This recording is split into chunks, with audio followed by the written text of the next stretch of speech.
Hello friends, कैसे हैं आप। मेरा नाम है अभिषेक कानुड़िया और आपका स्वागत है हमारे चैनल संदीप कोचिंग क्लासेस पर। लास्ट लेक्चर में हमने रेट लॉ को पढ़ा था और रेट लॉ को हमने अच्छे से पढ़ने की कोशिश की थी।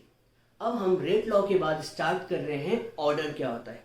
तो ऑर्डर लिखने से पहले रेट लॉ का हम एक्सप्रेशन लिखते हैं।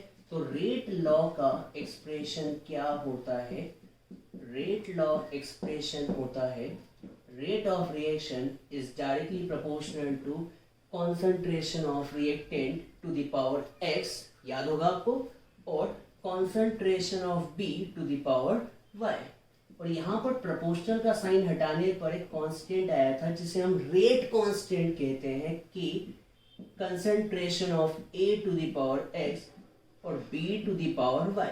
यहाँ पर k जो है यहाँ पर k जो है वो है rate constant.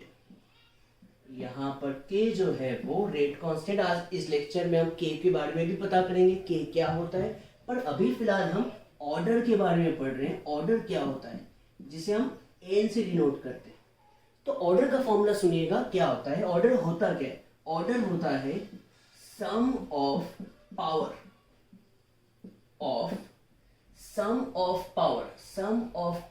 of reactant species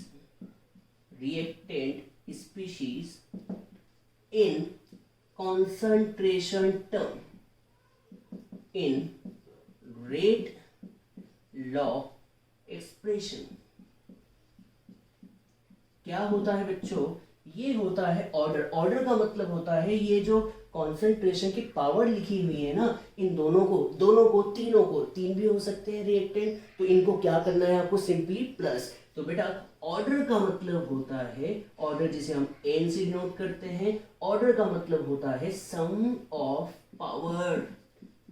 किसकी power, sum of power of concentration of reactants species. मतलब ऑर्डर का मतलब होगा, कभी हम फॉर्मूला बनाए तो ऑर्डर होगा x प्लस वाई। यहाँ पर पावर कितनी है, x और y। कभी आप इन x और y को जोड़ें तो आपको क्या मिल जाएगी, ऑर्डर। और याद रखिएगा ऑर्डर जो होती है, ऑर्डर मे बी 0 1 2 3 और मे बी नेगेटिव भी हो सकती है और इन फ्रैक्शन। याद रखिएगा ऑर्डर नेगेटिव भी हो सकती है और फ्रैक्शन में भी हो सकती है। हम यहाँ पर ऑर्डर के बारे में समझते हैं। सपोज n कितना है, 0। ये 0 कब आया होगा, जब x भी 0 होगा और y भी 0 होगा, तो इन दोनों का सम भी कितना होगा, 0। तो इसे हम कहेंगे जब n 0 हुआ, ऑर्डर 0 हुई, तो ऐसी रिएक्शन को हम कहते हैं जीरो ऑर्डर रिएक्शन। क्या कहते हैं, जीरो ऑर्डर रिएक्शन। इसे हम डिटेल में पढ़ने वाले हैं। और कभी मान लीजिए n की वैल्यू 1, ये 1 कब होगा, जब या तो x 1 होगा और उस टाइम y 0 होगा, या फिर y 1 होगा और x उस टाइम 0 होगा। और ये भी तो हो सकता है कि x हाफ हो और y क्या हो, हाफ, क्योंकि ये तो एक्सपेरिमेंट से निकलते हैं। x और y हमेशा एक्सपेरिमेंटल डेटा है, तो ये कुछ भी हो सकता है। हमें तो इनका सम से मतलब है। कभी इनका सम मिलके 1 हुआ तो इसे हम कहेंगे फर्स्ट ऑर्डर रिएक्शन। कभी n 2 हुआ, 2 कब होगा, अपना दिमाग लगा दे, मैथ्स लगा दे। ये दोनों 1 1 भी हो सकते हैं, या फिर 2 प्लस 0 भी हो सकते हैं, या फिर 3 माइनस 1 भी हो सकते हैं। ऐसी रिएक्शन को हम कहते हैं सेकेंड ऑर्डर रिएक्शन। कौन सी रिएक्शन, सेकेंड ऑर्डर रिएक्शन। हम एग्जाम्पल लेते हैं, 2 एग्जाम्पल लेते हैं और ऑर्डर निकालने की कोशिश करते हैं। सपोज एक रेट लॉ एक्सप्रेशन है, R equals to k a to the power half और b टू द पावर 1, और आपसे पूछा हुआ है फाइंड ऑर्डर। आपको क्या फाइंड करनी है, ऑर्डर। ऑर्डर कैसे निकालते हैं अभी बताया था। तो ऑर्डर का फॉर्मूला सिंपल सा, order equals to x plus y. इन दोनों को प्लस कर दें तो क्या आएगा, हाफ प्लस वन, और हाफ प्लस वन इज 3/2। इसे हम क्या कहेंगे, ये कौन सी ऑर्डर इक्वेशन है, रिएक्शन है, 3/2 ऑर्डर रिएक्शन। तो मैंने अभी कहा था किसी भी रिएक्शन की ऑर्डर 0 भी हो सकती है, 1 भी हो सकती है, 2 भी हो सकती है, 3 भी हो सकती है, नेगेटिव भी हो सकती है, और फ्रैक्शन में भी हो सकती है। तो यहाँ से एक बात पता चली कि ऑर्डर निकालते कैसे हैं। ऑर्डर निकालने के लिए आपको क्या करना होगा, ये जो कॉन्सेंट्रेशन की टर्म है, इनकी जो पावर है, इन पावर को सिंपली ऐड कर दो, और ऐड करने पर आपको मिलेगी ऑर्डर। तो यहाँ से आप इसका स्क्रीनशॉट ले लें, कुछ और न्यूमेरिकल करते हैं, और हम रेट कांस्टेंट की यूनिट भी पता करते हैं। तो ले लीजिए इसका स्क्रीनशॉट।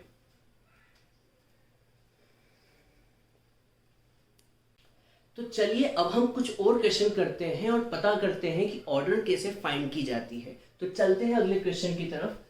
तो एक क्वेश्चन है जिसमें ए एक रिएक्टेंट है जो बी प्रोडक्ट बना रहा है, और आपको रेट लॉ एक्सप्रेशन दिया हुआ है R equals to k a to the power half और b to the power minus half. तो आपको इसका क्या फाइंड करना है, आपको फाइंड करना है ऑर्डर। तो ऑर्डर कैसे फाइंड की जाती है, ऑर्डर का फॉर्मूला आपको पता होना चाहिए। ऑर्डर का फॉर्मूला होता है sum of power of concentration of reactant. तो यहाँ पर हम कभी बात करें कि x कितना है, तो x है हाफ, और y कितना है minus half. Half minus half 0, मतलब ये रिएक्शन कैसी रिएक्शन है, 0 ऑर्डर रिएक्शन। ये रिएक्शन कैसी है, 0 ऑर्डर रिएक्शन। और भी क्वेश्चन करते हैं। सपोज आपको एक रेट लॉ एक्सप्रेशन दिया हुआ है R equals to k a to the power 5/2 और b टू द पावर 1/2। तो बताएं इसका ऑर्डर क्या होगी, आपको फाइंड करनी है ऑर्डर। तो ऑर्डर का फॉर्मूला पता होना चाहिए। ऑर्डर इक्वल्स होता है x प्लस वाई। यहाँ पे x कितना है 5/2 और y कितना है हाफ। 5/2 प्लस 1/2 कभी कैलकुलेट करें तो 3। इसे हम कहेंगे थर्ड ऑर्डर रिएक्शन। याद रखिएगा ऑर्डर क्या होता है, थर्ड ऑर्डर रिएक्शन क्या होती है, ये हम डिटेल में पढ़ेंगे, पर फिर भी थर्ड ऑर्डर रिएक्शन होने के चांसेस बहुत ही कम है। रिएक्शन या तो 0 ऑर्डर होती है, फर्स्ट ऑर्डर होती है, या सेकंड ऑर्डर। इसे हम डिटेल में पढ़ेंगे, पर अभी फिलहाल हम न्यूमेरिकल सॉल्व कर रहे हैं, तो इसमें थर्ड ऑर्डर रिएक्शन भी आ गई है। तो एक और क्वेश्चन करते हैं। सपोज आपको रेट एक्सप्रेशन दिया हुआ है R equals to k a to the power 1 और b टू द पावर 2, और क्वेश्चन में बोल रखा है find the rate of reaction if concentration of A को आपने कितना कर दिया, डबल। और सेकंड पॉइंट पे बोल रखा है इफ कॉन्सेंट्रेशन ऑफ B को आपने कर दिया है डबल। और थर्ड में पूछ रखा है कि इफ A और B बोथ दोनों का कॉन्सेंट्रेशन कर दिया है डबल, तो आपको रेट ऑफ रिएक्शन निकालनी है। तो चेक करते हैं क्या पूछा है और निकालना क्या है। तो फर्स्ट दिमाग लगाएं, ए का कॉन्सेंट्रेशन क्या किया है फर्स्ट क्वेश्चन में, डबल, और इसको डबल किया है तो इसकी पावर कितनी है, 1। तो डबल की पावर 1, तो रेट ऑफ रिएक्शन क्या होगा, डबल। हम इसमें न्यूमेरिकल, ये तो बस ओरल इक्वेशन है, दिमाग में ही कर सकते हैं। अब हम इसका सेकंड पॉइंट देखते हैं, बी को डबल किया। अब सोच के बताएं बी को डबल करने पे क्या रेट ऑफ रिएक्शन डबल होगी। तो देखते हैं, कभी आप बी के कॉन्सेंट्रेशन को डबल करें तो डबल की पावर 2 और 2 का स्क्वायर कितना होगा, 4। इसका मतलब रेट ऑफ रिएक्शन हो जाएगी 4 टाइम्स। अब हम थर्ड क्वेश्चन की तरफ चलते हैं। ए और बी के कॉन्सेंट्रेशन दोनों को ही डबल किया हुआ है, मतलब ए को डबल किया है तो 2 की पावर 1 इज 2, और बी को डबल किया है तो 2 का स्क्वायर 4। इसका मतलब रेट ऑफ रिएक्शन 2 की पावर 1 2 और 2 का स्क्वायर इज 4, तो रेट ऑफ रिएक्शन कितनी हो जाएगी, 8 टाइम्स। तो रेट ऑफ रिएक्शन आपको निकालना आया होगा, और जो भी पूछा उसके हिसाब से आप बताएं। अब एक और क्वेश्चन लेते हैं। सपोज आपको क्वेश्चन में बोल रखा है कि रेट लॉ एक्सप्रेशन में कंसंट्रेशन ऑफ ए जो है फर्स्ट ऑर्डर है और कंसंट्रेशन ऑफ बी जो है वो जीरो ऑर्डर है। और आपको रेट ऑफ रिएक्शन निकालना है, आपको रेट ऑफ रिएक्शन निकालना है कब? इफ ए के कॉन्सेंट्रेशन को आपने कितना कर दिया? 3 टाइम्स। और सेकेंड में पूछ रखा है कि बी के कॉन्सेंट्रेशन को कर दिया है 3 टाइम्स। और थर्ड में पूछ रखा है कि इफ ए और बी के कॉन्सेंट्रेशन को कर दिया है 3 टाइम्स। तो आप जवाब दे सकते हैं क्या आंसर आएगा पहले का? कभी आप ए के कॉन्सेंट्रेशन को 3 टाइम्स करते हैं तो 3 की पावर 1 है और 3 की पावर 1 इज 3, तो रेट ऑफ रिएक्शन कितनी हो जाएगी? 3 टाइम्स। अब सेकेंड को देखते हैं। कभी आपने बी के कॉन्सेंट्रेशन को 3 टाइम्स किया है, बी के कॉन्सेंट्रेशन को 3 टाइम्स किया है, पर बी के ऊपर जो ऑर्डर है वो तो जीरो ऑर्डर है। मतलब आपने बी के कॉन्सेंट्रेशन को 3 गुना कर दिया तो 3 की पावर 0 पे तो कोई असर आएगा ही नहीं। इसका मतलब रेट ऑफ रिएक्शन जो होगा वो क्या रहेगा? No change. मतलब बी के कॉन्सेंट्रेशन को आप कितना भी गुना कर दें, यहाँ पे आपने 3 टाइम्स किया तो 3 टाइम्स की पावर 0, तो कोई चेंज तो आएगा नहीं, इसलिए रेट ऑफ रिएक्शन में कोई चेंज नहीं आएगा। अब थर्ड देखते हैं। ए और बी दोनों को 3 टाइम्स कर दिया, ए को 3 टाइम्स किया तो 3 की पावर 1 तो 3 टाइम्स आ गया, पर बी में 3 टाइम्स किया तो 3 की पावर 0 इज 1, तो यहाँ पर रेट ऑफ रिएक्शन कितनी हो जाएगी? 3 टाइम्स। ठीक है, तो बहुत ही सिंपल न्यूमेरिकल है, हमने थोड़ा जल्दी में भी किए क्योंकि न्यूमेरिकल में बस फॉर्मूले रखने थे, वैल्यू पुट करनी थी और आंसर आ गया। अब हमें बस जल्दी से एक रेट कांस्टेंट पढ़ना है और रेट कांस्टेंट की यूनिट पढ़ना है, तो हम रेट कांस्टेंट की यूनिट पढ़ते हैं और इस लेक्चर को जल्दी से कंप्लीट करते हैं। तो आप इसका स्क्रीनशॉट ले लीजिए। तो चलिए अब हम रेट कांस्टेंट की यूनिट को पढ़ते हैं। रेट कांस्टेंट क्या होता है आपने रेट लॉ एक्सप्रेशन में देखा होगा, तो हम पढ़ने जा रहे हैं यूनिट ऑफ रेट कांस्टेंट। हम रेट कांस्टेंट के की यूनिट को पढ़ रहे हैं, तो सबसे पहले रेट लॉ का एक्सप्रेशन देखते हैं। रेट लॉ का एक्सप्रेशन होता है R इक्वल्स टू के concentration of A to the power x और concentration of B to the power y। कभी हम यहां से K की वैल्यू निकाले तो K की वैल्यू होगी R अपॉन में A to the power x और B to the power y।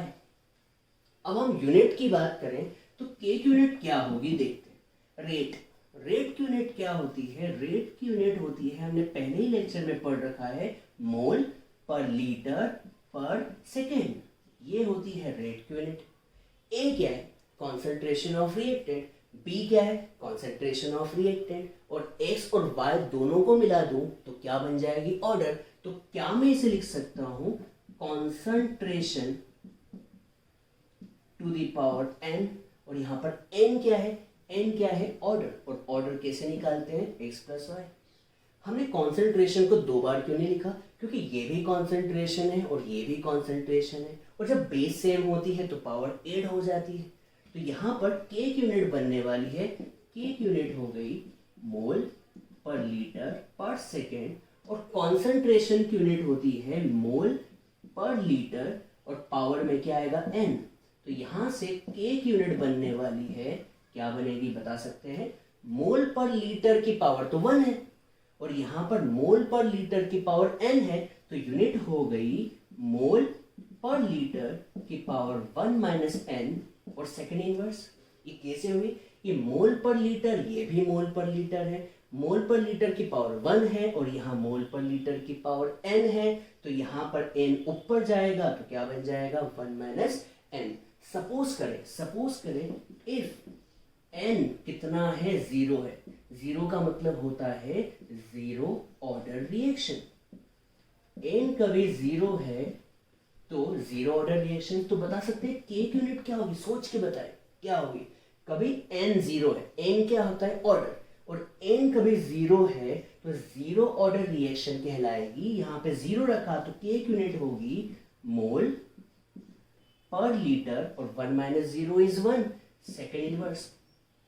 तो के की यूनिट हो गई मोल पर लीटर पर सेकेंड। के क्या है? रेट कांस्टेंट, और आर क्या है? Rate of reaction. तो अलग अलग चीजें हैं। अब कभी n की वैल्यू 1 हुई, n 1 हुआ, n 1 होना मतलब ऑर्डर कितना होना? 1। तो यहां पर ये होगी फर्स्ट ऑर्डर रिएक्शन। और सोच के बता के की यूनिट क्या होगी? कभी मैंने n की जगह 1 रख दिया, 1 का मतलब फर्स्ट ऑर्डर रिएक्शन, 1 रखा तो 1 माइनस 1 इज 0। तो ये टर्म तो पूरी चली गई और सिर्फ क्या बचेगी? Second inverse. इससे एक बात पता चली कि रेट कांस्टेंट की यूनिट चेंज होती रहती है। वो किस पे डिपेंड करती है? ऑर्डर पर। किस पर डिपेंड करेगी? ऑर्डर पे। ऑर्डर कभी चेंज हुआ तो के की यूनिट भी क्या हो जाएगी? चेंज। इसलिए आपको के की यूनिट को याद नहीं रखना है। आपको याद रखना है तो किसे याद रखना है? फॉर्मूले को। और हाँ, जीरो ऑर्डर की और फर्स्ट और सेकेंड ऑर्डर की याद कर ले तो अच्छा होगा। और कभी हमने एन की जगह 2 पढ़ा तो ये होगा सेकेंड ऑर्डर रिएक्शन, और इसकी यूनिट जो होगी वो पूरी चेंज हो जाएगी। कैसे? कभी हमने n की जगह 2 रखा, क्यों रख रहे हैं? क्योंकि सेकेंड ऑर्डर रिएक्शन है। तो 1 माइनस 2 इज -1, और इसकी पावर -1 होगी तो यूनिट बन जाएगी mole inverse litre. Mole inverse क्यों बनी? क्योंकि पावर माइनस में हो गई है। तो mole inverse litre and second inverse. तो यहां से हमने रेट कांस्टेंट को भी पढ़ लिया, ऑर्डर क्या होता है ऑर्डर भी पढ़ लिया, और रेट कांस्टेंट पढ़ लिया, न्यूमेरिकल्स भी कर लिए। तो हमारा यहाँ पर रेट लॉ खत्म हो चुका है, ऑर्डर खत्म हो चुकी है, रेट कांस्टेंट कंप्लीट हो चुका है। अब हम नेक्स्ट क्लास में जीरो ऑर्डर रिएक्शन को पढ़ेंगे, और जीरो ऑर्डर रिएक्शन के पूरे ग्राफ्स को पढ़ेंगे, और उसका एक इंटीग्रेटेड लॉ है उसको भी हम पढ़ेंगे। उसके बाद हम फर्स्ट लॉ को, फर्स्ट ऑर्डर रिएक्शन पढ़ेंगे। और चैप्टर वो आपका ज़्यादा नहीं बचा है, बहुत ही कम चैप्टर बचा है। तो आप जल्दी से एक कॉपी बना लें, और कॉपी में क्या करें? पूरे नोट्स को लिख लें, और रोज की रोज पढ़ें, और मस्ती भी करें, सब कुछ करें, पर पढ़ाई के लिए भी एक शेड्यूल बना लें। तो आप सभी लोग क्या करें? इसका स्क्रीनशॉट ले लें, और अब हम नेक्स्ट क्लास में मिलेंगे। ठीक है? जब तक है बाय बाय।